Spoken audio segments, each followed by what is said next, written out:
नमस्कार दोस्तों, आज मैं लेकर आ गया हूँ BTME 141 यानी कि टूरिज़्म अंडरटेकिंग का सेकंड यूनिट। जो हमने पहले फर्स्ट यूनिट आपस में डिस्कस किया था, आज मैं सेकंड यूनिट लेकर आ गया हूँ। सेकंड यूनिट में है सरफेस ट्रांसपोर्ट। जो हम लोगों ने फर्स्ट यूनिट में सारे फॉर्म्स ऑफ ट्रांसपोर्ट देखे थे, surface transport, water transport, air transport. Surface transport में हमने देखा था कि दो चीज़ें होती हैं, एक सड़कें, रेल और रोड, एक ट्रेन और सड़कें। तो आज हम बात करेंगे सरफेस ट्रांसपोर्ट के बारे में। तो सरफेस ट्रांसपोर्ट में जो ऑब्जेक्टिव्स दिए गए हैं यहाँ पे वो हैं कॉन्सेप्ट ऑफ रोड ट्रांसपोर्ट, कि रोड ट्रांसपोर्ट का क्या कॉन्सेप्ट है, डिफरेंट टाइप्स ऑफ रोड्स, रास्ते किस तरीके के हैं, different modes of road transport, कि रोड ट्रांसपोर्ट के कौन कौन से ज़रिए हैं, identify the linkages between road transport and tourism. Road transport और टूरिज्म के बीच में, सड़क का जो यातायात है और टूरिज्म के बीच में क्या लिंक्स हैं, कैसे जुड़े हुए हैं आपस में। Role of road transport in promoting tourism, जो सड़क का यातायात और टूरिज्म को आगे बढ़ाने में कैसे मदद करता है। Various tourist circuits of India that are connected through road transport. अब अलग अलग जो टूरिस्ट सर्किट्स हैं, जो डेस्टिनेशन हैं, वो रोड ट्रांसपोर्ट से कैसे एक दूसरे से जुड़े हैं। यानी जैसे अगर आप चले गए जयपुर चले गए, दिल्ली चले गए, आगरा चले गए, तो आपस में कैसे जुड़े हुए हैं बाई रोड, इनके बारे में पढ़ेंगे। पहले हम देख लेते हैं इंट्रोडक्शन जो है इसका, कि transport refers to the movement of people और products from one location to another using a mode of transport. तो transportation refers to the movement of people और products from one location to another using a mode of transport. Transportation किसे कहते हैं, कि यातायात व्यवस्था किसे कहते हैं, जिसमें कि मूवमेंट ऑफ पीपल, लोगों का एक जगह से दूसरी जगह जाना, या सामान का, प्रोडक्ट्स का एक जगह से दूसरी जगह जाना, उसे हम लोग ट्रांसपोर्ट, उसे हम लोग यातायात कहते हैं। The relationship between road transport and tourism is very important because it contributes significantly towards the development of tourism.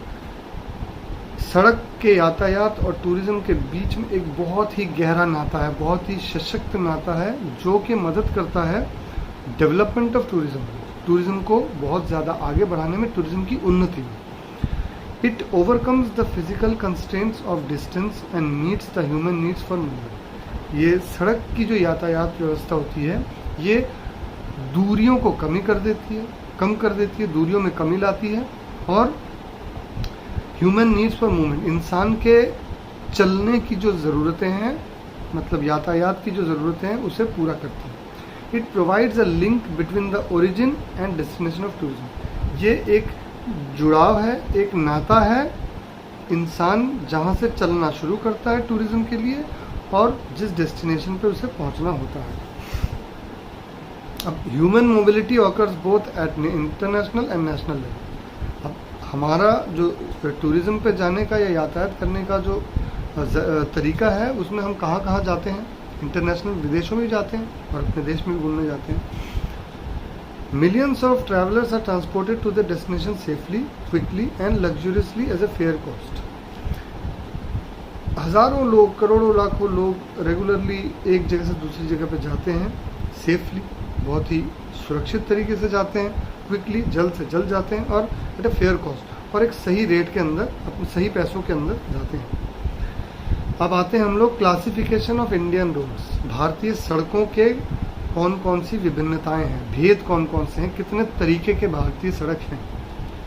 Road categorization is mostly based on the following criteria. सड़कें हैं, उन्हें जो विभाजित किए गए हैं, वो खासकर किन चीज़ों के ऊपर बेस किए करके विभाजित किए, मतलब किन चीज़ों का ध्यान रखने के बाद उसे विभाजित किया गया है। अब वो हैं ट्रैफिक, कि ट्रैफिक किस हिसाब से है उन रास्तों पर, उस हिसाब से उसे विभाजित किया गया है। ट्रांसपोर्ट कैपेसिटी, कितनी गाड़ियां चल सकती हैं उस रास्ते पे। अगर पतली सड़क है तो उस पर तो ट्रॉलर चल नहीं सकता, तो कितनी गाड़ियां चल सकती हैं उसके ऊपर एक दिन में। सिग्निफिकेंस, उस रास्ते की अहमियत कितनी है चलने के लिए। और लोकेशन एंड पर्पस, और वो उस सड़क का लोकेशन क्या है, और उस सड़क के होने का कारण या उस सड़क के होने का महत्व क्या है, पर्पस क्या है, कारण क्या है उस सड़क का, कि वो सड़क किसी शहर को गांव से जोड़ती है, वो सड़क पहाड़ को किसी नदी से जोड़ती है। ये जो चीज़ें हैं इसके बारे में इसी के ऊपर भेद करते हुए इसी के ऊपर विभाजित होते हुए सड़कों की किस्मों को तैयार किया गया। Roads are classified according to the amount of traffic देखा गया। पहला जो हमने पढ़ा क्या क्या था, ट्रैफिक के ऊपर हम लोगों ने देखा एक होता है, दूसरा है कैरिंग कैपेसिटी जो उसका है, ट्रांसपोर्ट कैपेसिटी की कितनी गाड़ियाँ चल सकती हैं, तीसरा सिग्निफिकेंस ज़रूरत महत्व कितना है उसका, चौथा है लोकेशन एंड पर्पस कि उसकी लोकेशन कहाँ पर है, उसकी ज़रूरत क्या है। तो पहला जो है ट्रैफिक के ऊपर कितने ट्रैफिक एक दिन में उस रोड पे चल सकता है, उस हिसाब से जो रोड्स को विभाजित किया गया है। Road types, roads with very heavy traffic, एक रोड्स होती हैं जो बहुत ज़्यादा ट्रैफिक वाली होती हैं जिसमें मोर देन 600 से ज़्यादा गाड़ियाँ चलती हैं, उन्हें कहा जाता है हैवी ट्रैफिक वाली roads. Road with normal heavy traffic, पहला था roads with very heavy traffic यानी बहुत ज़्यादा ट्रैफिक, वो 600 से ज़्यादा गाड़ियाँ चलती हैं per day. Roads with heavy traffic, अब ये है कि भारी रोड मतलब भारी ट्रैफिक ठीक है, बहुत ज़्यादा तो नहीं लेकिन फिर भी 251 से लेके 600 तक गाड़ियाँ चलती हैं पर डे उसके ऊपर। मीडियम ट्रैफिक, अब आते हैं हम लोग मध्यम ट्रैफिक जहाँ पे है 70 से लेके 250 गाड़ियाँ पर डे की जिस पे चलती हैं वो। और लेस ट्रैफिक रोड जहाँ पे कि बहुत कम ट्रैफिक होता है, जहाँ पे कि लेस देन 70 से कम गाड़ियाँ जहाँ पे चलती होंगी उसे लेस ट्रैफिक रोड है। तो ये ट्रैफिक के हिसाब से जो रोड्स को डिवाइड किया गया है वो हो गया हमारा 4 किस्में हो गई। तो very heavy traffic, medium traffic, less traffic. अब हम आते हैं दूसरा ट्रांसपोर्ट कैपेसिटी, जो मैंने कहा कि गाड़ियाँ कितनी चल सकती हैं उसके ऊपर है, रोड के ऊपर। तो उसके हिसाब से है roads with very heavy traffic, फिर से कि बहुत ज़्यादा गाड़ियाँ चल सकती हैं, जिस फिर से वही रोड विथ वेरी मतलब नाम वही रहेंगे लेकिन वहाँ पे था कि पर डे की कितनी मतलब गाड़ियाँ चल सकती हैं, यहाँ पे है कि अब ये इसके हिसाब से जब हम चलते हैं तो इसमें मोर देन 1524 1524 गाड़ियाँ या उससे ज़्यादा जब चलती हैं उसे कहा जाता है roads with very heavy traffic, यानी ये ट्रांसपोर्ट कैपेसिटी वाले रोड के हिसाब से बताओ। रोड्स विथ हैवी ट्रैफिक, फिर वही आते हैं हम लोग रोड्स विथ हैवी ट्रैफिक, यहाँ पे 1017 से लेके 1524 गाड़ियाँ, 1017 से लेके 1524 गाड़ियाँ जिस रोड पे चलती हैं वो है रोड विथ हैवी ट्रैफिक हो गया। तीसरा मीडियम ट्रैफिक रोड, मध्यम जो ट्रैफिक रहता है जिसके ऊपर, वो है लेस देन 1017 से कम गाड़ियाँ जहाँ चलती हैं वो मीडियम ट्रैफिक हो गई। और लाइट ट्रैफिक रोड जहाँ एकदम लाइट ट्रैफिक नॉर्मल जो हल्की वाली ट्रैफिक है वो है लेस देन 508 से कम गाड़ियाँ जहाँ चलती हैं उसे लेस हैवी ट्रैफिक वाली गाड़ी कहा गया। तीसरा जो है हमारा सिग्निफिकेंस, हमने देखा था पहला था क्या कि रोड्स के ऊपर ट्रैफिक कितना है, दूसरा था कि ट्रांसपोर्ट कैपेसिटी कितनी है, तीसरा क्या सिग्निफिकेंस कि अहमियत क्या है इस रोड की। उसके हिसाब से क्लास 1 रोड, क्लास 2 रोड और क्लास 3 रोड, 3 विभाजन है इसके, class 1 road, class 2 road, class 3 road, यानी इंपॉर्टेंस के हिसाब से महत्व के, तो ये क्लास 1 रोड है इसका महत्व ज़्यादा है, क्लास 2 रोड की महत्व थोड़ा और कम, क्लास 3 का थोड़ा और कम। चौथा लोकेशन एंड पर्पस। अब हम आते हैं आखिरी वाला जो इसका विभाजन है, लोकेशन एंड पर्पस, यानी कौन सी जगह पे वो स्थित है और उसके होने का कारण क्या है उस रास्ते का।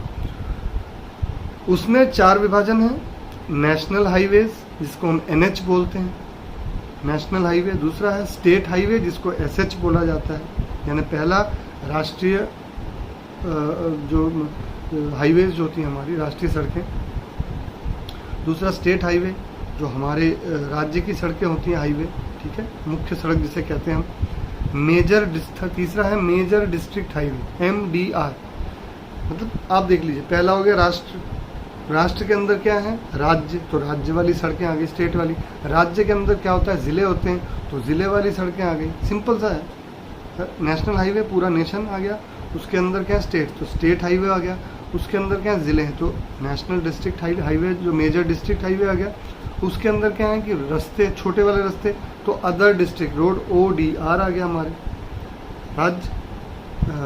राष्ट्र, राज्य, ज़िले और ज़िले की छोटी वाली सड़क आ गई, और आखिरी में गांव विलेज रोड्स यानी VR आ गई। अब नेशनल हाईवे किसे कहा जाता है, national highway considered to be principal highways that run length and breadth of India. National highway हमारे जो राष्ट्रीय सड़कें, मुख्य सड़कें होती हैं, उन्हें वो सड़कें होती हैं जो कि लेंथ एंड ब्रेड्थ यानी ईस्ट से वेस्ट हमारे मुल्क के और नॉर्थ से साउथ लंबाई और चौड़ाई पूरे को जो कवर करती है, उन रास्तों को कहा जाता है national highway. Connecting metro cities, state Capitals, important tourist destination. ये किस किस को जोड़ती है आपस में? मेट्रो सिटीज़, दिल्ली, बम्बई, मद्रास, कलकत्ता, चारों को जोड़ देती है मेट्रो सिटीज़ को। स्टेट कैपिटल्स, हर राज्य की जो राजधानी है उन्हें जोड़ती है। और इम्पॉर्टेंट टूरिस्ट डेस्टिनेशन, जो बहुत अहम टूरिस्ट डेस्टिनेशंस होते हैं, टूरिस्ट के जाने की जगह होती है, उन्हें जोड़ती है। These popular roadways are essential for movements for India's defense among other things। ये जो मुख्य राष्ट्रीय सड़कें होती हैं, ये बहुत ज़्यादा ज़रूरी होती हैं हमारे देश की सेना के मूवमेंट के लिए। यानी देश की सेना को जब कहीं जाने की ज़रूरत पड़ती है, समझ लीजिए अगर जम्मू कश्मीर में जाना है उन्हें लड़ने के लिए, या उन्हें चीन से लड़ने के लिए कहीं जाना है, तो ये सड़कें ही, ये मुख्य सड़कें ही उन्हें मदद करती हैं वहाँ जाने के लिए। They are the country's principal thoroughfares for road travel and vital to country's strategic, administrative and other objective. अब ये जो हैं, ये हमारे देश के रोड ट्रैवल के सबसे मुख्य ज़रिए होते हैं, और ये हमारे मदद करते हैं कंट्री स्ट्रेटेजिक, यानी जो एक कंट्री की जो स्ट्रैटेजी होती है, जिसके ऊपर एक कंट्री चलती है, उसको, यानी जैसे हमारी डिफेंस फोर्स कहाँ से कहाँ जाएगी, हमारे बिजनेसमैन कहाँ से कहाँ जाएंगे, हमारे टूरिस्ट कहाँ से कहाँ जाएंगे, ये स्ट्रेटेजिक जो है इन चीज़ों को ठीक करती है। एडमिनिस्ट्रेटिव, जो हमारा जो एडमिनिस्ट्रेशन है हमारे देश का, जो पूरी जो हमारी संचालन व्यवस्था जिसे कहते हैं हम लोग, उस संचालन व्यवस्था को वो चलाती है, वो रास्ते चलाते हैं। एंड देयर ऑब्जेक्टिव्स, और वो संचालन व्यवस्था जो चीज़ें तय करती है, जो ऑब्जेक्टिव्स तय करती है, उनको आसानी से एक जगह से दूसरी जगह पहुंचाने में ये मदद करती है। The numbers for all the national highways have been assigned. हर एक राष्ट्रीय मुख्य सड़क जो है उसको नंबर दिया। आपने सुना होगा NH32, NH12, NH6, तो हर एक राष्ट्रीय मुख्य सड़क को कोई ना कोई नंबर दिया गया है। जैसे दिल्ली से अमृतसर को जो जोड़ती है उसे NH1 कहा जाता है, नेशनल हाईवे 1। दिल्ली से कोलकाता को जोड़ती है उसे NH19 यानी national highway 19। Agra Mumbai road को NH3 कहा जाता है। मुंबई पुणे बेंगलोर चेन्नई वाली रोड को जो है कहा जाता है NH48, national highway 48। Central government is responsible for the construction and upkeeps of this highway. अब ये ध्यान में रखने की बात है, क्योंकि ये राष्ट्रीय सड़क है, ये मुद्दा राष्ट्रीय है, तो सेंट्रल गवर्नमेंट हमारी जो है वो इन रास्तों की देखभाल भी करती है और वो इन रास्तों को डेवलप भी करती है। उनका ही काम है इनको कंस्ट्रक्शन करना और इनको तैयार करना और इनकी देखभाल करना। ये पूरी तरह से, जैसे मैं आपको बता दूं कि फॉर एग्जांपल हमारे घर के बिल्कुल पास में ही एक नई सड़क बन रही है जो कि नेशनल हाईवे है। ये नहीं थी पहले सड़क, तो यहाँ पे एक एम्स खुल गया है, यहाँ पे कल्याणी एम्स। उस कल्याणी एम्स के लिए एयरपोर्ट से एक नेशनल हाईवे नया बन रहा है और उसको 4 लेन है, बहुत चौड़ा, बहुत बढ़िया। और इसे हमारी भारतवर्ष की जो इस वक्त की सरकार है, बीजेपी सरकार, वही बनवा रही है। स्टेट हाईवेज, अब हम आते हैं नेशनल राष्ट्रीय सड़कों से, अब हम आ जाते हैं हमारे राज्य के हाईवेज पे। They connect to the national highways of neighbouring states. अब ये सड़कें क्या करती हैं, राज्य की जो सड़कें, ये पास वाले स्टेट, मतलब हमारा जो एक राज्य है और हमारे पास वाले जो राज्य है या कहीं थोड़ा सा दूर वाला जो राज्य है, इनको आपस में जोड़ने के लिए हाईवेज के साथ जोड़ने के लिए, हाईवेज यानी नेशनल हाईवे के साथ जोड़ने के लिए स्टेट हाईवे जो है अपने पास वाले राज्य के नेशनल हाईवे से जोड़ने के लिए स्टेट हाईवे आगे बढ़ के जाती है। डिस्ट्रिक्ट हेडक्वार्टर्स, जो ज़िले के जो हेडक्वार्टर्स हैं उन्हें जोड़ती है। And main cities with in the state, और उस स्टेट के अंदर जितनी भी बड़ी बड़ी सिटीज़ हैं, मतलब एक राज्य के अंदर जितने भी बड़े बड़े शहर हैं, उन्हें भी वो सड़क जोड़ती है। They are considered to be primary thoroughfares of the state's traffic. ये किसी भी राज्य के ट्रैफिक को चलाने के लिए प्राइमरी सड़कें होती हैं। सबसे पहली जो ज़रूरत जिनकी है वो है connecting the states major cities. एक स्टेट, जो हमने पहले फिर बोला कि स्टेट के एक राज्य के जो मेजर मुख्य जो सिटीज़ हैं, जो शहर है, मुख्य शहर, डिस्ट्रिक्ट ऑफिस, वही दोबारा के डिस्ट्रिक्ट के जो ऑफिस है, and also known as provincial highway. इन स्टेट हाईवेज को प्रोविंशियल हाईवे भी कहा जाता है, यानी किसी प्रोविंस का हाईवे है, इसमें प्रोविंस यानी क्षेत्र, तो क्षेत्रीय हाईवे भी कहा जाता है। The main arteries of vehicle transit inside a state are these हैं। आर्टरीज यानी नसें, हमारी नसें होती हैं, तो कहा जाता है किसी भी शहर के अंदर सड़क की जो नसें होती हैं वो यही होती हैं, मुख्य जो नसें। शरीर को चलने के लिए, खून दौड़ने के लिए जैसे नसों की ज़रूरत होती है, वैसे ही एक शहर में सुचारू रूप से ट्रैफिक चलने के लिए इन सड़कों की बहुत ज़रूरत होती है। फॉर NH एंड SH, राष्ट्रीय सड़कें और जो हमारी स्टेट वाली सड़कें होती हैं, जो हमारे राज्य की सड़कें होती हैं, मुख्य सड़कें, the geometric design parameters and design speed are the same. जो इनकी जो ज्योमेट्रिक डिज़ाइन है वो एक ही जैसी होती है, जो इनका मापदंड है बनने का, तैयार होने का, वो एक ही जैसा रहता है, और design speed are the same. और बिल्कुल हर चीज़ जो इनकी जो डिज़ाइनिंग होती है, इनका जो मापदंड होता है बनने का, हर चीज़ बिल्कुल बराबर होती है, नेशनल हाईवे की भी और स्टेट हाईवे की। For traffic coming from the states district road, these highways serve as arterial route. वही कह रहे हैं कि आर्टरी का काम करती हैं, कि राज्य से जो गाड़ियाँ आती हैं, ये सड़कें उनके लिए आर्टरी का काम करती हैं कि ये उसको मुख्य जगह पहुँचाती हैं। मुख्य जो आर्टरी का काम क्या है, ये हमारी जो खून की जो नसें हैं, ये खून को हमारे दिल तक पहुँचाती हैं, वैसे ही नेशनल हाईवे तक पहुँचाती है हमारी स्टेट की जो सड़कें हैं, और उसी में से ट्रैफिक होकर नेशनल हाईवे में पहुँच जाती है। The state government is responsible for development and upkeep of these highways. अब जैसे नेशनल हाईवे के लिए कौन जिम्मेदार था? हमारी सरकार, जो हमारे देश की जो सरकार है, जो दिल्ली में बैठी है, वो है, क्योंकि स्टेट गवर्नमेंट है वो, सेंट्रल गवर्नमेंट है। अब स्टेट की जो हाईवेज़ हैं उनके लिए स्टेट गवर्नमेंट जिम्मेदार है, और उनके डेवलपमेंट के लिए भी, और उनकी रखरखाव, उनके देखभाल के लिए भी। Where as central government provide funding for it. लेकिन अगर स्टेट हाईवे को आगे बढ़ाना है और आगे लंबा लेके जाना है, इसके लिए फंडिंग सेंट्रल गवर्नमेंट करती है। तब हमारी जो सरकार है, जो दिल्ली में बैठी रहती है, जो भी सरकार आए, वो चाहे कांग्रेस की हो, चाहे बीजेपी की हो, जो भी हो, तो फंडिंग वो करने लगते हैं तब उसके लिए, क्योंकि देखभाल करेंगे स्टेट, लेकिन पैसा जो उसको आगे बढ़ाने के लिए मिलेगा, वो मिलेगा हमारे सेंट्रल गवर्नमेंट को, यानी जो हमारी दिल्ली में सरकार है। अब आगे मेजर डिस्ट्रिक्ट रोड्स। अब तीसरा जो है हमारा, पहला क्या था?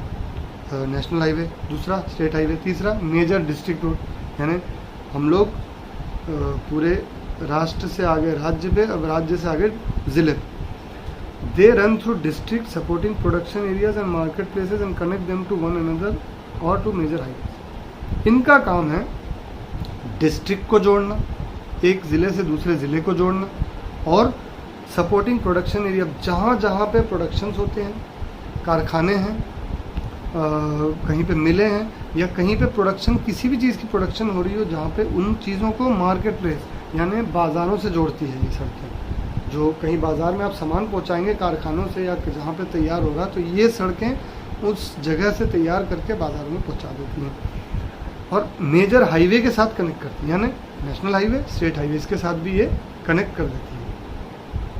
The district authorities are responsible for the development and upkeep of this. फिर से वही वाली बात आ गई कि नेशनल हाईवे, मैं बार बार दोहरा रहा हूँ, नेशनल हाईवे को देखने के लिए हमारी सेंट्रल गवर्नमेंट की सड़क है, स्टेट हाईवे को देखने के लिए हमारी राज्य की गवर्नमेंट है, लेकिन उसमें फंडिंग हमारी सेंट्रल गवर्नमेंट करती है, और डिस्ट्रिक्ट वाली जो रास्ते हैं उन्हें देखने के लिए डिस्ट्रिक्ट के जो गवर्नमेंट है, जो डिस्ट्रिक्ट अथॉरिटीज़ हैं, डिस्ट्रिक्ट के जो अथॉरिटीज़ हैं, वो रिस्पॉन्सिबल होते हैं उनकी देखभाल के लिए, उनके रखाव के लिए। लेकिन यहाँ पर भी स्टेट गवर्नमेंट ही पैसा देता है इस बार, क्योंकि जब स्टेट गवर्नमेंट को पैसे की ज़रूरत पड़ती है सड़क बनाने के लिए, तो उसे सेंट्रल गवर्नमेंट पैसा देती है। अब जब ज़िले के इस अथॉरिटीज़ को पैसे की ज़रूरत पड़ती है, तो ये स्टेट गवर्नमेंट पैसा देता है इन्हें। बिल्कुल एक के बाद एक चलता रहता है। अदर डिस्ट्रिक्ट रोड्स, अब हम आते हैं आखिरी वाले उस पर, अदर डिस्ट्रिक्ट रोड, दूसरे जो छोटे डिस्ट्रिक्ट के रोड्स हैं उन पे आ जाते हैं। They serve rural places by connecting them to market places block development headquarters, train terminals and other points of interest. अब ये जो अदर डिस्ट्रिक्ट रोड है ये काम करते हैं, ये मार्केट प्लेसेस को जोड़ते हैं, यानी अलग अलग बाज़ारों को जोड़ते हैं आपस में।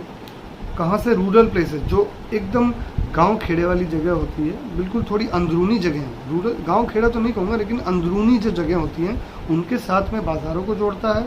ब्लॉक डेवलपमेंट हेडक्वार्टर, जो ब्लॉक डेवलपमेंट होता है एक एक ब्लॉक का, उनके जो हेडक्वार्टर जहाँ पे होते हैं उनको जोड़ता है। ट्रेन टर्मिनल, जहाँ जहाँ रेल के जो टर्मिनल्स हैं उन्हें जो उनसे जो सड़क जुड़ती है उनको भी ये ज़िले के रास्ते जोड़ते हैं, छोटे वाले। और पॉइंट्स ऑफ इंटरेस्ट, और जो पॉइंट्स ऑफ इंटरेस्ट यानी जहाँ जहाँ जाने की ज़रूरत होती है एक टूरिस्ट को या एक इंसान को, जो ऐसे पॉइंट्स जो बहुत ज़रूरी इंटरेस्ट वाली जगह है उन्हें जोड़ते हैं। आखिरी है विलेज रोड आ गया हमारा, जो गांव के जो रास्ते हो गए। These roadways connect villages to the nearest higher category road. ये किसी भी एक छोटे विलेज को, एक गांव को, उससे एक लेवल हाई, उस विलेज का जो लेवल है वो एकदम गांव वाला, उससे एक लेवल हाई जो सड़कें जो भी हो, चाहे वो मतलब डिस्ट्रिक्ट वाली अदर डिस्ट्रिक्ट रोड हो या डिस्ट्रिक्ट हाईवे हो या फिर स्टेट हाईवे हो, उनसे ये रास्ते जोड़ते हैं। From the stand point of rural development these highways are critical. अब रूरल डेवलपमेंट यानी गांव के डेवलपमेंट के लिए ये रास्ते बहुत अहमियत रखते हैं, बहुत ज़्यादा इंपॉर्टेंट है। The local district administrations are responsible for the construction and upkeep of the।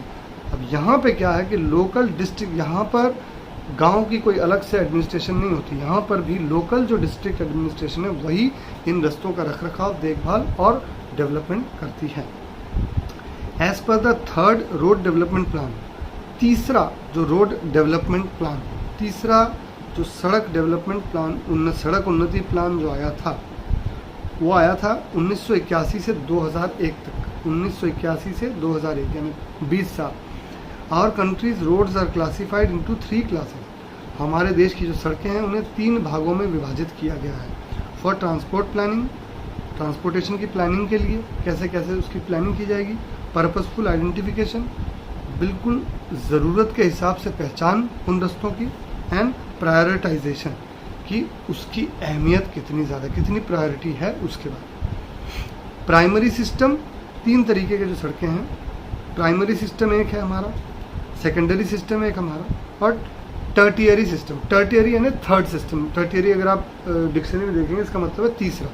तो प्राइमरी यानी मुख्य सिस्टम हो गया, सेकेंडरी यानी उससे थोड़ा कम जिसकी अहमियत थोड़ी सी है उसकी, और टर्टियरी जिसकी कीमत और थोड़ी कम। 3 हिस्से हो गए उसके। प्राइमरी सिस्टम में हम किन को रखते हैं, उस प्लान के हिसाब से, जो प्लान मैंने बताया कि जो रोड डेवलपमेंट प्लान 1981 से 2001, प्राइमरी सिस्टम के अंदर है एक्सप्रेस वे। हम कहते हैं ना ये कोना एक्सप्रेस वे, वो एक्सप्रेस वे, तो वो एक्सप्रेस वेज को इनमें रखा गया है, और नेशनल हाईवे को। प्राइमरी चीज़ें हैं।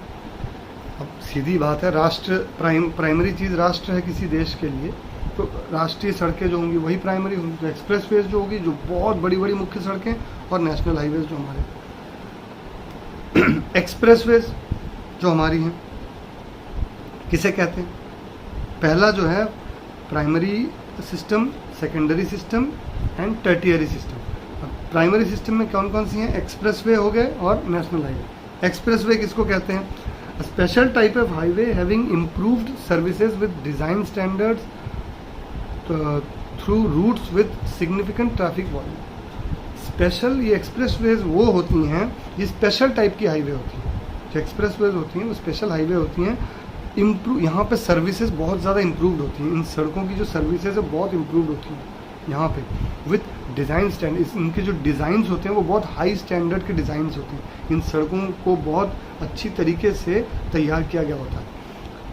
थ्रू रूट्स, कौन कौन सी रूट से जाएंगी, इस डिज़ाइन को बहुत बढ़िया तरीके से तैयार किया रहता है, विथ सिग्निफिकेंट ट्रैफिक वॉल्यूम्स। और बहुत बड़े बड़े ट्रैफिक्स को ये रास्ते ले सकते हैं, झेल सकते हैं, इसी हिसाब से तैयार किया गया। Only fast moving vehicles should be allowed on this road. आपने सुना होगा कि बड़े बड़े एक्सप्रेस वेज पे सिर्फ और सिर्फ 130 140 की स्पीड पे गाड़ियाँ, तो वही गाड़ियाँ यहाँ जाती हैं, उनको परमिशन मिलती है। लेकिन कुछ लोग जब छोटी गाड़ियाँ, या सॉरी छोटी नहीं मैं कहूँगा, जैसे ऑटो टोटो आप लेके चले गए, तब बहुत बड़ी दिक्कत होती है, एक्सीडेंट के चांसेस होते हैं, क्योंकि ये फास्ट मूविंग ट्रैफिक के लिए ही है, जो कि 100 से ऊपर की स्पीड पे गाड़ियाँ चलती हैं। ऑल्सो नोन एज मोटरवे और सुपर हाईवे। क्यों सुपर हाईवे? क्योंकि यहाँ सुपर स्पीड से गाड़ियाँ चलती है, इसलिए इसको मोटर, यहाँ सिर्फ मोटर ही चल सकता है, साइकिल वगैरह आप नहीं चला सकते, वो आपके लिए खतरा बन जाता है।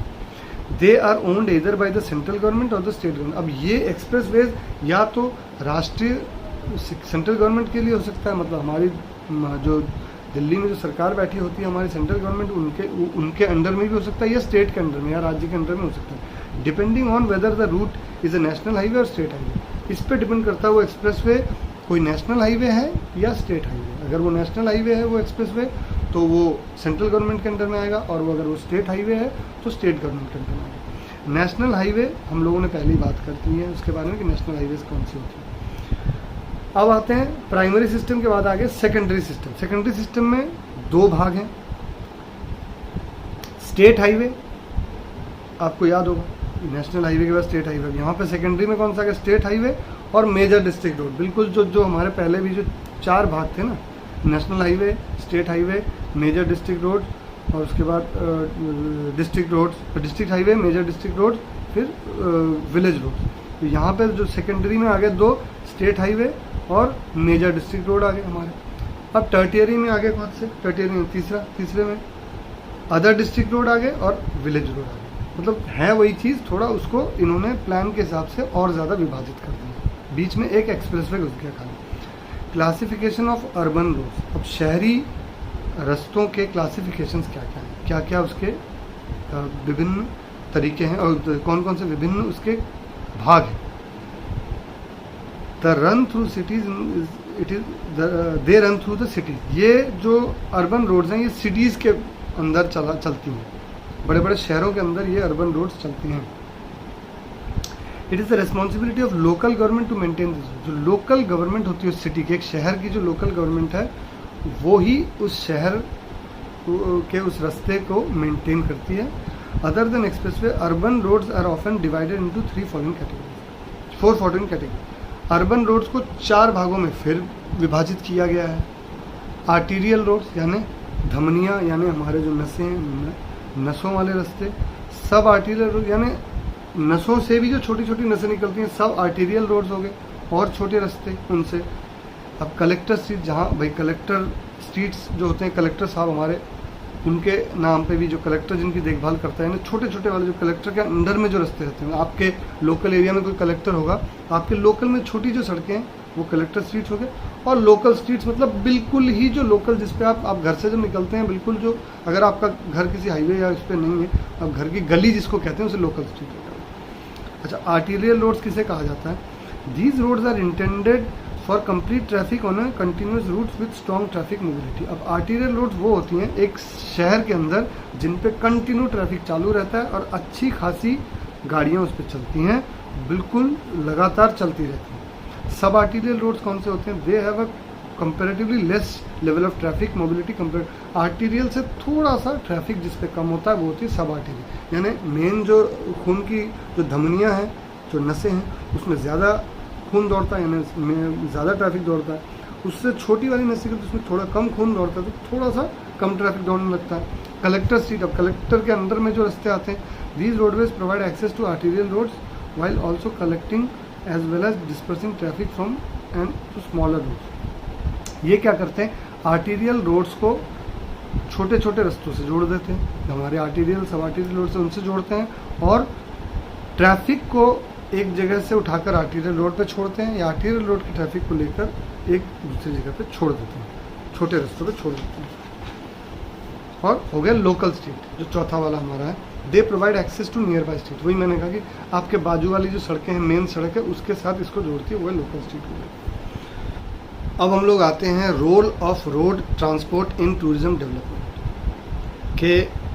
सड़क के जो ट्रांसपोर्ट है, जो वाहन जो है, उसकी कितनी अहमियत है एक टूरिस्ट डेवलपमेंट। ये जो ट्रांसपोर्ट रोड से जाता है, वाया रोड होकर जो ट्रांसपोर्ट चलती है, जो गाड़ियाँ चलती हैं, उसकी कितनी अहमियत है एक टूरिस्ट डेवलपमेंट, टूरिज्म के डेवलपमेंट के लिए।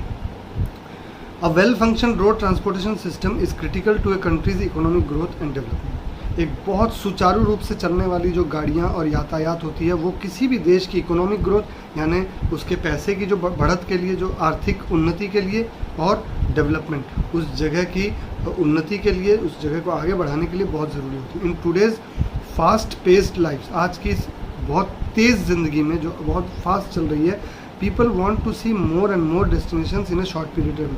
जो टूरिस्ट है वो कम से कम समय में ज़्यादा से ज़्यादा जगह देखने की इच्छा रखता है। The tourism sector is being turned into a new view point with the creation of a good route. Tourism sector जो है उसने एक बहुत सुंदर रास्ता तैयार कर लिया है प्लानिंग करके, ताकि हर टूरिस्ट को ढंग से हर चीज़ जल्द से जल्द देखने को मिल जाए। In terms of travel and tourism, each method of transportation has its unique peculiarity. तो ट्रैवल एंड टूरिज्म की नज़रिए से अगर हम देखें तो हर माध्यम जो है आपका टूरिस्ट ट्रांसपोर्टेशन का, उसमें कुछ न कुछ ख़ास चीज़ें होती हैं, कुछ न कुछ खासियत होती है, कुछ न कुछ खराबी भी होती है। तो पहला, it has a lot of benefits such as increase flexibility, increase reliability, increase speed and lower cost. तो पहली क्या खासियत होती है उसमें कि बहुत सारे उसमें बेनिफिट्स होते हैं, जैसे इंक्रीज फ्लेक्सिबिलिटी। आप या तो भैया बस में जा सकते हैं, या तो टैक्सी में जा सकते हैं, या तो टोटो ऑटो में जा सकते हैं, या साइकिल से जा सकते हैं, बाइक से जा सकते हैं, फ्लेक्सिबल होता है। इंक्रीज रिलायबिलिटी, कि आप एक अच्छी सड़क व्यवस्था होगी तो आप उस पर बहुत रिलायबल होकर चल सकते हैं कि मुझे पता है कि ये सड़क यहाँ से यहाँ जा रही है, आप बिल्कुल रिलायबली उसके ऊपर आप घर से निकले सीधा पहुँच गए। इंक्रीज स्पीड, सड़कें अच्छी होंगी तो स्पीड बहुत ज़्यादा होगी, जिससे आप दिन ब दिन स्पीड बढ़ती जा रही है गाड़ियों की, क्योंकि सड़कें अच्छी हो रही है तो आप अच्छी स्पीड से जा सकते हैं। और लोअर कॉस्ट, और ख़र्चा कम आएगा आपका, क्योंकि सड़कें अच्छी होंगी तो आप जल्द से जल्द पहुंचेंगे, पेट्रोल कम फूकेगा आपका, आप जल्द से जल्द पहुंचेंगे, पैसा बचेगा। It can bring tourist to their final destination point and is more accessible to a big number of people than other modes of transportation. It can bring tourist to the final destination point. ये किसी भी tourist को, ये जो सड़कें हैं, road transport है, road transport पर सड़क पे चलने वाली जो गाड़ियां हैं, ये किसी भी टूरिस्ट को उसके फाइनल डेस्टिनेशन तक पहुंचा सकती हैं। जैसे कार में हो गया, बस में हो गया, ऑटो टोटो, इसमें आप किसी भी फाइनल जगह जहाँ टूरिस्ट डेस्टिनेशन है वहाँ पहुँच जाते हैं सीधे। And more accessible to big number of people, और बहुत ज़्यादा तादाद में लोग इन पे जा सकते हैं एक जगह पे, then other modes of transportation. दूसरी जो मोड्स ऑफ ट्रांसपोर्टेशन हैं उससे आप देखिए, सड़कों पे आप रेलवे ट्रैक पे साइकिल तो चला नहीं सकते, बाइक तो चला नहीं सकते, लेकिन सड़क से आप कहीं पे अगर कोई दूसरी गाड़ी नहीं भी चाहिए, आप कहें भैया मैं घर से बाइक पे सीधा लेह लद्दाख के लिए निकलूँगा या स्पीति के लिए जाऊँगा, तो आप जा सकते हैं। तो ये एक बहुत बड़ा फ़ायदा है इसका कि बहुत ज़्यादा लोग, जो आदमी साइकिल नहीं चला पाता या बाइक जिसके पास ना हो, वो बिना किसी कैब या उसके बस के या ट्रेन के नहीं जा सकता, लेकिन जिसके पास बाइक है वो जा सकता है। इसका मतलब बहुत ज़्यादा तादाद में लोग वहाँ जा सकते हैं। National and state highways are both important in establishing a well connected network of roads. अब हमारी जो राष्ट्रीय महामार्ग हैं और जो हमारे राज्य के महामार्ग हैं, ये बहुत ज़्यादा इंपॉर्टेंट होते हैं, बहुत ज़्यादा ज़रूरी होते हैं। एस्टैब्लिशिंग वेल कनेक्टेड नेटवर्क और रास्तों का जो जाल बिछा हुआ है उसको आपस में जोड़ने में ये बहुत ज़्यादा इंपॉर्टेंट होते हैं, महत्वपूर्ण होते हैं।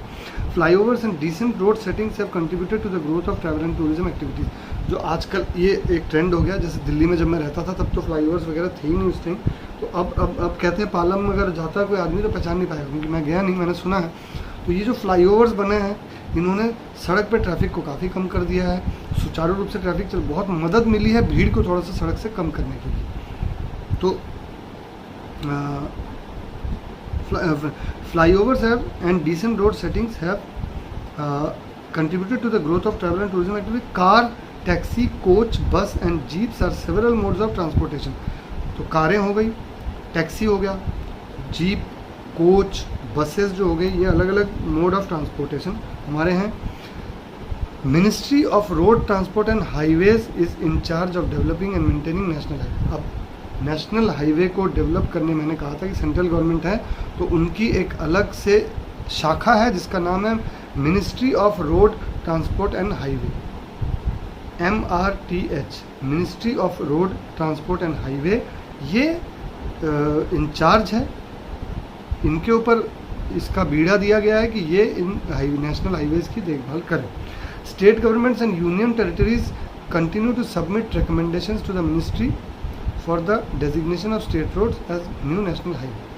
तो राज्य के जो सरकारें हैं और यूनियन टेरिटरीज जो हमारी, वो क्या करते हैं, रेगुलर रेकमेंड करते रहते हैं, रेगुलर इनके पास आवेदन करते रहते हैं, चिट्ठियां भेजते रहते हैं कि सर आप इस रोड को अब नेशनल हाईवे घोषित कर दीजिए, क्योंकि इसकी अहमियत बहुत ज़्यादा बढ़ती जा रही है, इसकी अहमियत बढ़ गई है, इसकी अहमियत बढ़ने वाली है। तो वो रिक्वेस्ट करते हैं, रेकमेंड करते हैं कि आप इसको बढ़ा दीजिए, इसको नेशनल हाईवे घोषित कर दीजिए। Depending on the need for connectivity, priority and financial resources, the ministry considers declaring various state roads as new national highways from time to time. अब ये चीज़ मेरे घर के बिल्कुल बाजू में घटित हुई है घटना कि डिपेंडिंग ऑन द नीड, ज़रूरत के हिसाब से, फॉर कनेक्टिविटी कि कैसे वो कनेक्ट होगा, आपस में जुड़ेगा, प्रायोरिटी उसकी अहमियत क्या होगी, एंड फाइनेंशियल रिसोर्सेज, और उसमें कौन कौन से फाइनेंशियल पैसों का कौन कौन से रिसोर्सेज जुड़ी हैं। जैसे एम्स हमारा all India institute of medical sciences, उसके साथ एयरपोर्ट जुड़ गया है, एकदम से जुड़ने वाला है, काफ़ी काम आगे बढ़ चुका है, 2024 तक शायद ये ख़त्म हो जाएगा नेशनल हाईवे। तो मिनिस्ट्री जो है हमारी of road transport and highway, वो उस राज्य की सड़क को राष्ट्रीय महामार्ग घोषित कर देती है। वक्त वक्त पे ऐसी चीज़ें घटती, जैसे हमारे घर के पीछे ही घटी। Tourism certainly requires an integrated development of basic infrastructural components and road transporting is one of them. Tourism development के लिए, टूरिज्म को एकता के साथ एकनिष्ठ होकर डेवलप करने के लिए, उसको टूरिज्म की उन्नति के लिए बेसिक इंफ्रास्ट्रक्चरल कंपोनेंट्स जो होते हैं उनके डेवलपमेंट की भी बहुत ज़रूरी है।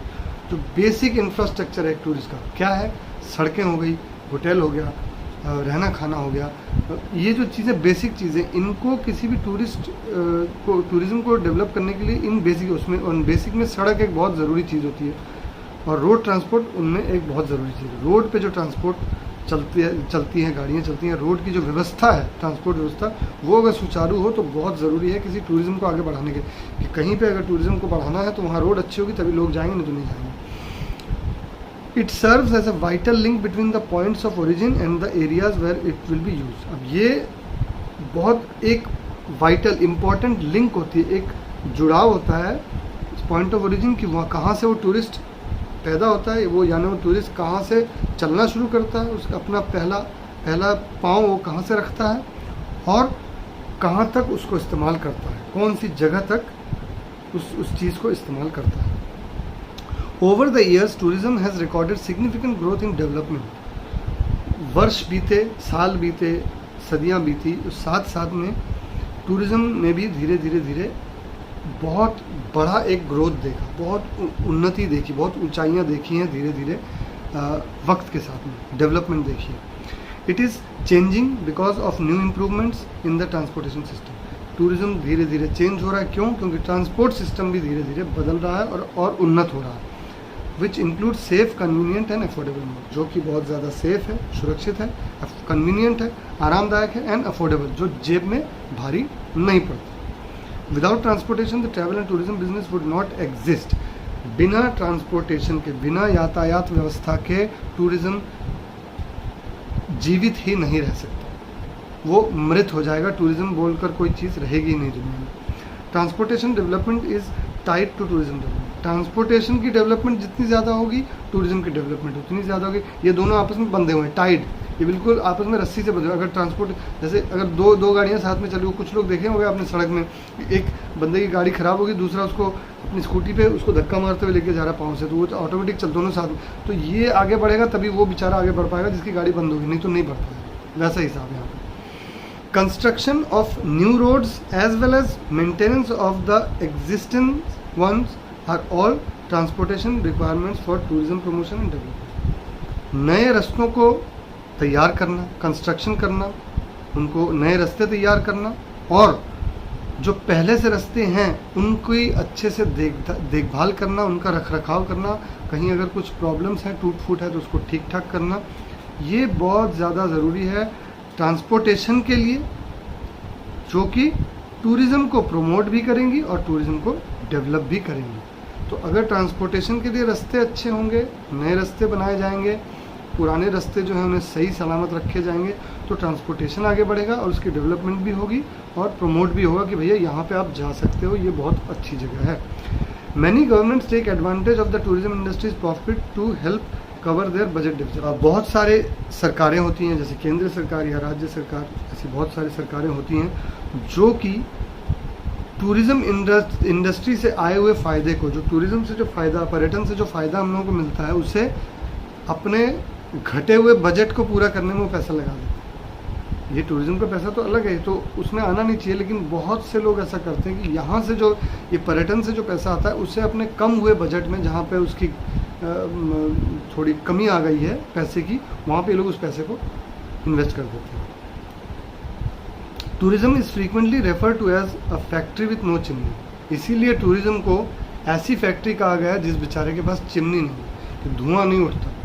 जलता तो है बेचारा अंदर से, लेकिन धुआं नहीं निकाल सकता, क्योंकि वो अपना जलता है, उसको उसका सारा जो जलना अंदर ही अंदर जल जाता है, उसके फ़ायदे बाकी लोग लूट लेते हैं, धुआं बेचारा दिल से नहीं निकाल सकता। In tourism visitors travel to a destination which offers tourism services. Tourism के अंदर, ये हम पहले पढ़ चुके हैं कि एक विजिटर एक डेस्टिनेशन की तरफ, एक अपने मूलभूत जगह की तरफ, जहाँ पे उसे जाना है, जिस जगह को उसने टारगेट किया है, जहाँ घूमने जाना है उसे, उसकी तरफ जाता है, और विच ऑफर्स टू, जहाँ पे टूरिज्म के लिए अलग अलग सर्विसेज मिलती है। तो ऐसी जगह जाना चाहेगा जहाँ होटल अवेलेबल हो, जहाँ गाड़ियाँ अवेलेबल हो, जहाँ खाना अवेलेबल हो, जहाँ मौज मस्ती हो, जहाँ रिलैक्स की जगह हो, तो वहीं पे वो जाता है tourist. Transportation plays a significant role in enhancing a tourist travel experience. Transportation जो है, यातायात व्यवस्था जो है, या यातायात के साधन जो हैं, वो एक बहुत अहम रोल अदा करते हैं, अहम किरदार अदा करते हैं enhancing a tourist travel experience. एक टूरिस्ट के ट्रैवल एक्सपीरियंस, उसके एक जगह पे जाने का जो एक्सपीरियंस है, उसके जो भी एक्सपीरियंसेस है, उसे बहुत ज़्यादा बढ़ा देता है अगर ट्रांसपोर्टेशन सिस्टम अच्छा हो। Which is dependent on transportation mode and it's frequency. Transportation का मोड कौन कौन से हैं, कौन कौन से ज़रिए हैं ट्रांसपोर्टेशन के वहाँ पे, और फ्रीक्वेंसी कैसी है, गाड़ियाँ रेगुलर मिलती हैं कि गाड़ी नहीं मिलती है, घंटे 2 घंटे में मिलती है कि एक दिन बाद दूसरी मिलती है, ये बहुत ज़्यादा डिपेंड करता है उसके एक्सपीरियंस को बनाने में। उस हिसाब से वो 10 जगह में बोलेगा कि भाई मेरा एक्सपीरियंस अच्छा है या बुरा है। Transportation is where a tourist journey begins and conclude. Transportation वो चीज़ होती है कि जहाँ जो चीज़ एक टूरिस्ट की जर्नी जहाँ से शुरू होती है वो भी ट्रांसपोर्टेशन से शुरू होती है, और जहाँ ख़त्म होती है ना डेस्टिनेशन पे, वहाँ पे भी ट्रांसपोर्टेशन पे ही ख़त्म होती है। जब वापस वो अपने घर आता है तो डेस्टिनेशन से, फिर ट्रांसपोर्टेशन से, फिर अपने घर में ट्रांसपोर्टेशन से ही उतरता है। Tourist entirely travel by rail and steamer until the return of the 20th century. 20वीं सदी तक जो टूरिस्ट थे वो पूरी तरह से रेलवे पे और स्टीमर पे, जो हमारे जो नाव, स्टीमर वाली नाव है, उस पर यातायात करते थे। The rise of taxi, private car could be seen as a turning factor. जहाँ पे टैक्सी और प्राइवेट कार आ गए, पूरा माहौल बदल गया, एकदम से सब चेंज हो गया। Long distance journeys were covered by cars and coaches because of good network of national and international highway system. अब क्या होगा कि लंबी से लंबी दूरी, आप चाहें तो कश्मीर से कन्याकुमारी, चाहें तो गुजरात से बंगाल, पश्चिम बंगाल, आप जा सकते हैं गाड़ियों पे, कार्स पे, कोचेस में। कैसे? क्योंकि इतनी अच्छे नेटवर्क हो चुके हैं राष्ट्रीय महामार्ग और राज्य महामार्गों के। The progressive expansion of the road network opened up numerous new locations and made many previously inaccessible sites accessible. ये जो सड़कों का एक्सपेंशन हुआ है, सड़कों का जो उन्नति हुई है, सड़कों की जो सड़क आगे बढ़े हैं और नई नई सड़कों का इजाद हुआ है, इससे एक फ़ायदा क्या हुआ, इन नेटवर्क, इस जाल के बनने से ऐसे बहुत से लोकेशंस हैं, ऐसे जो बहुत सी जगह हैं जहाँ पे इंसान पहले नहीं पहुँच सकता था, लेकिन अब वो पहुँचने लग गया है, अब बहुत आसानी से वो पहुँचने लग गया है। रिसेंट शायद किसी नॉर्थ ईस्ट एरिया में हमने देखा है कि एक पहले कई सालों के बाद एक रेलवे स्टेशन का निर्माण हुआ है। और सबसे बड़ी बात मैं आपको बता दूं, हमारे पश्चिम बंगाल में रिसेंटली मोदी जी ने अंडर वाटर मेट्रो रेलवे का उद्घाटन किया है, जो पहले जो संभव नहीं था, लेकिन अब ये सुचारू रूप से अब जा सकता है आदमी, गंगा नदी के नीचे से आदमी अब इस पार से उस पार जा सकता है। After 1950 major changes in transportation हो गए। 1950 के बाद से ट्रांसपोर्टेशन में, यातायात में बहुत बड़ा बदलाव है। For tourism purposes cars and coaches were being use more frequently. अब टूरिज्म के लिए कार, जो पर्सनल कार या वैसे रेंटर कार हो गया, ऐसी गाड़ियाँ ओला उबेर, ये बहुत ज़्यादा यूज़ होने लगे, और कोचेज जो बसेस यूज़ होने लगी बहुत ज़्यादा। The introduction of the monorail, which transports cars and coaches over long distance by train, has benefited the vacationers to utilize automobiles in vacation destination। अब क्या हो गया, मोनोरेल आ गया जो आपकी गाड़ियों को एक जगह से दूसरी जगह पे पहुंचा देती है। तो आप क्या होता है कि उस मोनोरेल के थ्रू से आप अपनी पर्सनल गाड़ी को लेके एक डेस्टिनेशन की तरफ जा सकते हैं। वहाँ पे आपकी गाड़ी उतरी, अब आप दोबारा चढ़े, आपने अपनी गाड़ी ली और आप आगे बढ़ गए, तो आपको दूसरे की गाड़ी बुक करने की ज़रूरत नहीं रही। तो मोनोरेल ने ये सुविधाएं आपको दे दी। अब highways in India, Indian highways के बारे में हम पढ़ेंगे। India has 5 express highway. Bharat में 5 मुख्य हाईवेज़ हैं, मुख्य सड़कें जो हैं वो है महामार्ग जिसे कहते हैं। वेस्टर्न एक्सप्रेस हाईवे पहली है, western express highway, western express महामार्ग। Eastern express highway, highway between Kolkata and Dumdum, जी मैं जहाँ रहता हूँ हमारे यहाँ पे। Highway between Durgapur and Kolkata, Durgapur से कोलकाता के लिए हाईवे है। और हाईवे बिटवीन, मैं ये हाईवे बिटवीन कोलकाता और दमदम में भी मैं जा चुका हूँ, और दुर्गापुर और कोलकाता वाले में मैं ट्रैवल कर चुका हूँ। और highway between Sukinda mines and Paradip, ये हो गई पारादीप जो हमारा द्वीप जो है वहाँ पर highway. Contribution of road transport in tourism. अब रोड ट्रांसपोर्ट का टूरिज्म में क्या कंट्रीब्यूशन है? According to studies, travellers spend almost 30 to 40% of their vacation budget on transportation. कोई भी टूरिस्ट जब किसी वेकेशन पे जाता है, किसी टूर पे जाता है, तो अपने खर्चे का 30 से 40% वो खर्चा करता है सिर्फ यातायात में। टैक्सी, बस, ऑटो, टोटो, रिक्शा, कुछ भी, मतलब आप समझ लो, ट्रेन हो गया। तो यातायात में 30 से 40% पैसा वो अपना खर्चा कर देता है, with the rest going towards eating, lodging and other activity. बाकी का जो 60% बचता है उसमें वो रहने में खर्चा करता है, खाने में खर्चा करता है, और बाकी घूमना फिरना, कोई कहीं कुछ खरीदारी करना उनका। अब visitor can travel by number of different modes. एक कोई भी टूरिस्ट अलग अलग साधनों में ट्रैवल कर सकता है। टैक्सी में मैंने बताया, कार में, बसों में, किसी पे भी कर सकता है, टोटो, ऑटो, किसी में। Road transport is now the only mode of transit available to tourist, particularly those visiting highland areas and wild life sanctuary. अब सड़क यातायात उन लोगों के लिए बहुत ज़्यादा इंपॉर्टेंट है, और उन लोगों के लिए सिर्फ एक ही ज़रिया है, ओनली मोड, एक जगह से दूसरी जगह जाने का उन टूरिस्ट, पर्टिकुलरली जो हाईलैंड एरिया में जाते हैं, थोड़ी ऊंची जगहों में जाते हैं, जहाँ पे कि आपके लिए ट्रेन का संभव नहीं है जाना, ऐसी जगहों में। और वाइल्ड लाइफ सेंचुरी, जंगल सेंचुरी, जो हमारी जो जंगल सफारीज जो होती हैं, जहाँ पे जीव जानवरों को, जहाँ नेशनल पार्क्स हैं, वहाँ पे आप ट्रेन, फ्लाइट में नहीं जा सकते, बसों में नहीं जा सकते, वहाँ पे आपको छोटी गाड़ियों में ही जाना पड़ेगा। Many state transportation corporation operate regular buses, deluxe buses, semi deluxe buses and also few air condition coach. अब काफ़ी सारे राज्य के जो ट्रांसपोर्टेशन कॉर्पोरेशन है, स्टेट ट्रांसपोर्टेशन कॉर्पोरेशन है, जैसे BST हो गई, मैं बता रहा हूँ, BST जैसे Mumbai state transport corporation, BSTC बोलते हैं उसको, तो Bombay state transport corporation.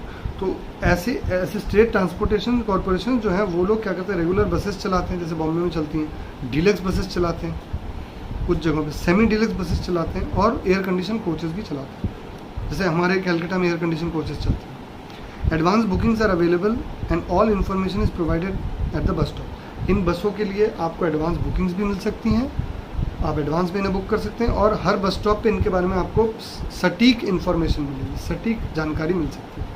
Various bus companies organise excursions specifically for pilgrims to specific site. कुछ बस कंपनियां भी होती हैं जो लोग एक्सकर्शन टूर्स प्लान करते हैं टूरिस्ट के लिए, जैसे, और ये स्पेसिफिक पिलग्रिम्स के लिए होती हैं, जो कि हमारे भक्तजन होते हैं, जो भक्त लोग होते हैं, जो कहीं दर्शन के लिए जाते हैं, उनके लिए स्पेसिफिक बसेस होती हैं। Visiting multiple location at once, जो अलग अलग, समझ लीजिए, दार्शनिक जगहों को देखने के लिए जाना चाहते हैं, ऐसे लोगों के लिए। Taxi, automobile rental service, Matador van and other road transport services available. Taxis मिल जाती हैं आपको, ऑटोमोबाइल रेंटल सर्विस, जहाँ पे कार आप कैब बुक कर सकते हैं, ओला उबेर कुछ भी बुक कर सकते हैं।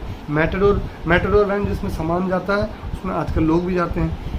And other road transport services, अलग अलग रोड ट्रांसपोर्ट के सर्विसेज अवेलेबल हैं। Because tourism necessitates the movement of people from their homes to tourist site, every tourist must travel to access the point of interest. Tourism जो है necessitates the movement of people from their home to tourist site.